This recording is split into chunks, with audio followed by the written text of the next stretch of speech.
بسم اللہ الرحمن الرحیم۔ محرم الحرام کے حوالہ سے بے شمار لوگوں نے سوالات پوچھے ہیں۔ حسب ترتیب جوابات کا سلسلہ چلتا رہے گا۔ محرم الحرام اسلامی پہلا مہینہ ہے۔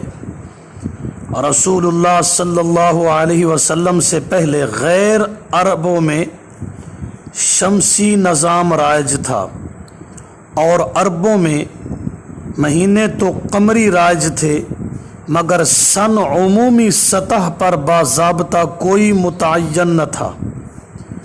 پھر خلیفہ ثانی امام برحق جناب فاروق اعظم رضی اللہ تعالی عنہ کے دور میں سن متعین کرنے پر غور ہونے لگا، تو جناب فاروق اعظم رضی اللہ تعالی عنہ نے سن ہجری کا تقرر فرمایا، اور الحمدللہ آج تک یہ سن ہجری کا تقرر موجود ہے۔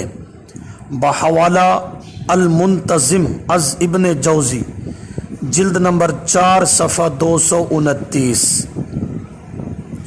اسلامی تاریخ کی ابتدا حضرت عمر رضی اللہ تعالی عنہ نے کی اور اس کا پہلا مہینہ محرم الحرام قرار دیا، بحوالہ سیرت خاتم الانبیاء صلی اللہ علیہ وسلم، صفحہ 83 اور 84۔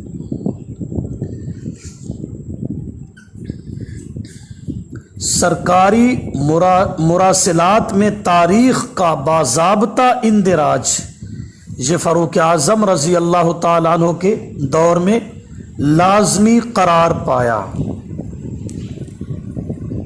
لہذا یہ فاروق اعظم رضی اللہ تعالی عنہ کی ذہانت، خداداد صلاحیتیں اور قیامت تک یہ نظام اسلامی کیلنڈر یہ فاروق اعظم کا مرہون منت ہے۔ بسم اللہ الرحمن الرحیم۔ محرم کا معنی عزت دیا ہوا، اور یہ عزت اس مہینہ کو کیوں دی گئی؟ عقل پرست بد مذہب لوگ اپنے اپنے دماغ سے اس کا اندازہ لگاتے اور بیان کرتے رہتے ہیں، مگر رب کا قرآن کہتا ہے سورۃ التوبہ آیت نمبر 36 میں کہ اس مہینہ کی عزت یوم خلق السماوات والارض منہا اربعۃ حرم، جس دن زمین و آسمان کو اللہ نے پیدا کیا اسی دن سے 4 مہینوں کو عزت دی۔ اور بخاری شریف میں رسول اللہ صلی اللہ علیہ وسلم نے ان 4 مہینوں کا تعین بھی کر دیا، اس میں سے شوال 1، ذوالحجہ اور محرم 3 اکٹھے، اور چوتھا رجب المرجب ہے۔